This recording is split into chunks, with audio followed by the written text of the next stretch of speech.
Hello, friends. It's me, Graham, and I am a hero. Hee-yah! Hee-yah! Hee-yah! Hee-yah! Uh-oh. Well, okay, I'm not a real hero, but I'm pretending to be one.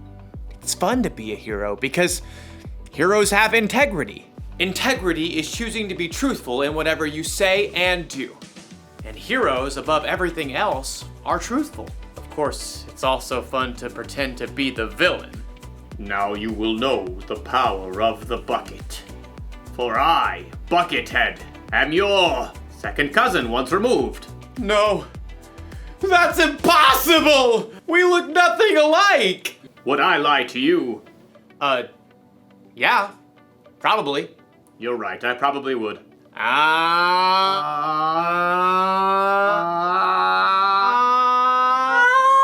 The good thing about pretending to be the bad guy is that I can stop pretending anytime I want.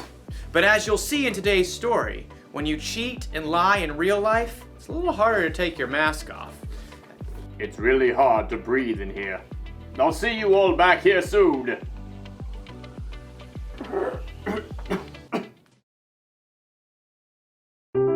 The Bible. It's 66 books of history, stories, letters, and poetry that fit together to form God's one big story. The epic adventure of how He created us and loves us so much that He made a way to rescue us. As we travel through the Bible, from Genesis to Revelation, we discover people who met God and found their lives changed forever. Now, for an amazing story, inspired by the book of 2 Kings, chapter 5. Naaman was the commander of the army of Aram, one of Israel's greatest enemies.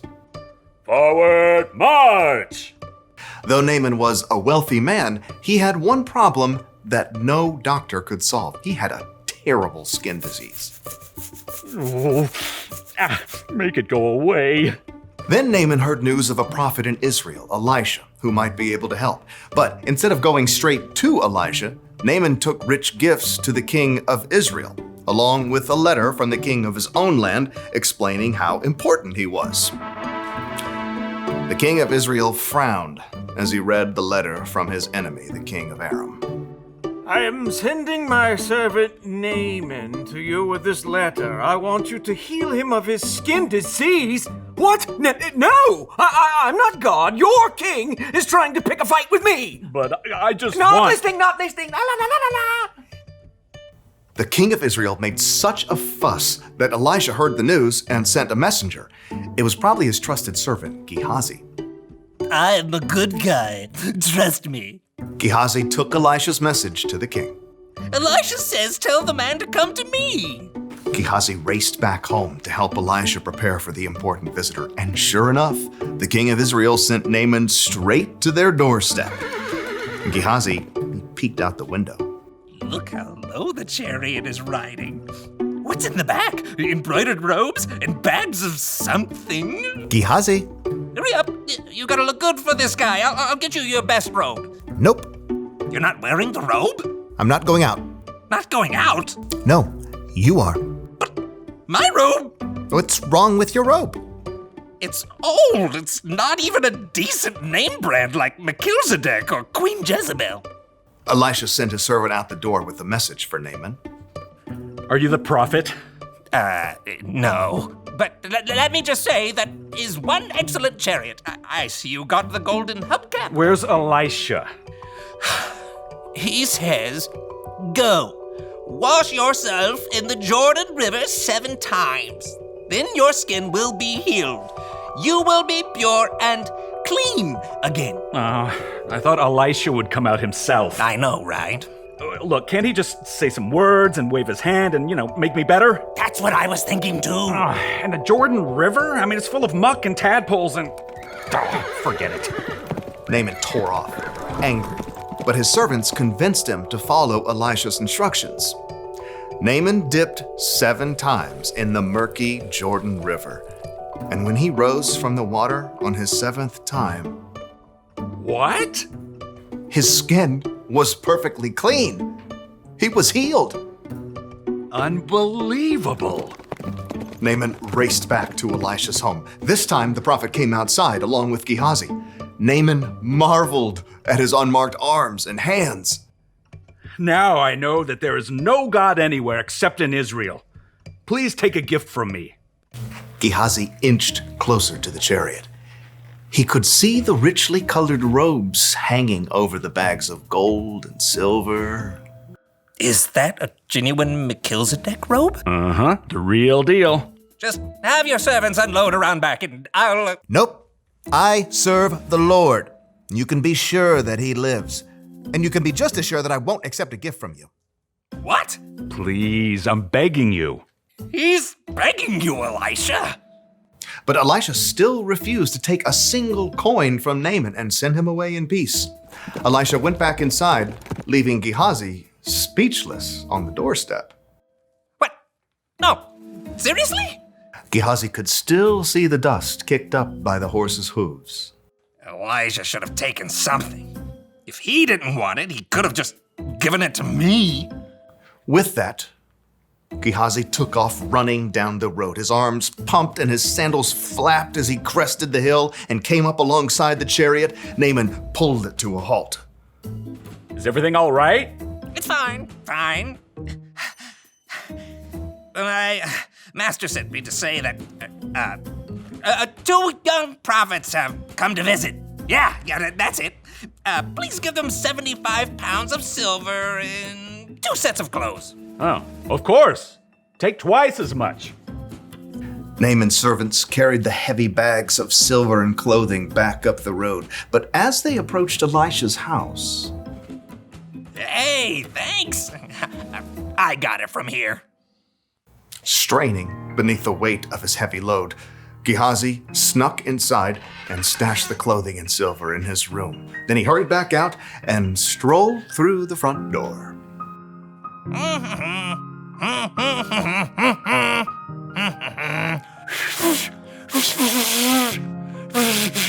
Can't whistle. Elisha studied him with sharp eyes. Where have you been? Oh, me? I didn't go anywhere. Didn't my spirit go with you?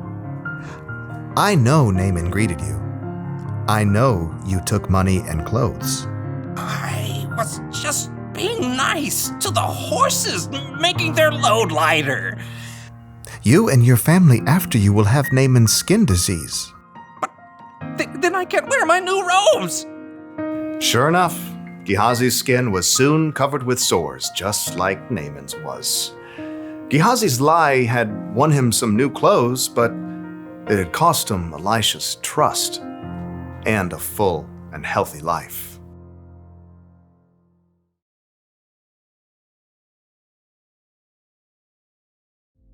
Elisha's servant Gehazi told some lies, didn't he?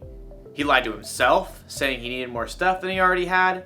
He lied to Naaman to get the stuff. Then he lied to Elisha about all of it. Maybe Gehazi wasn't a bad guy, but would you be able to trust somebody like that? Never! What if someone lied to you? What if they said they were going to keep a secret, but they let it slip out? Or if they said they'd do one thing, but then did something else instead? Do you still trust them? Oh no! It's harder to trust people after they've let you down, right? Correct! It works the same way when we're the ones who tell the lie or don't do what we say we'll do. It can make us come across as the villain. So here's the one very important thing to remember.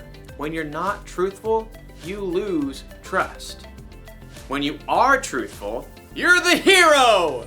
And if you need even more evidence that being truthful is the way to go, look to Jesus. He always did exactly what he said he would do. He can be trusted no matter what. That's what I want to be. What do you say, Buckethead? Will you turn from your villainous ways? Do I get to keep the bucket? Sure. It's a deal! Great! Go be heroes, everyone. Bye! Hey, Buckethead, how do you feel about tacos?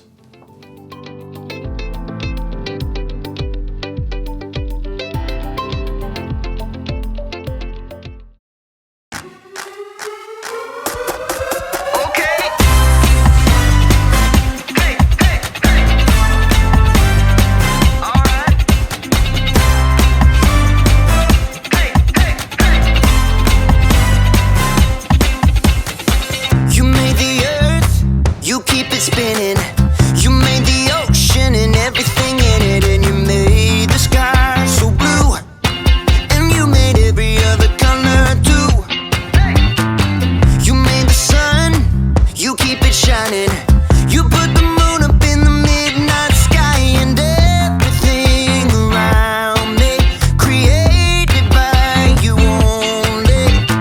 I just wanna I just wanna thank you, 'cause everything you made is so beautiful. Every single star and every beat of my heart, and it's beautiful.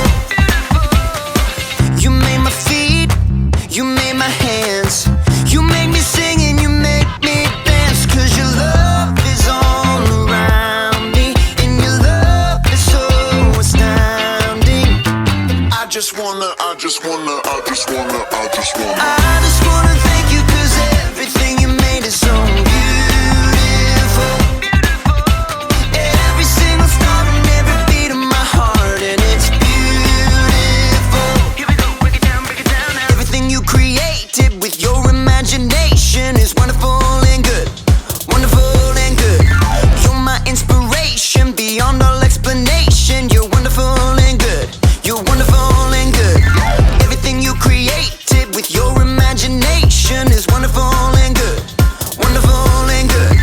You're my inspiration beyond all explanation. You're wonderful and good. You're wonderful and good. I just wanna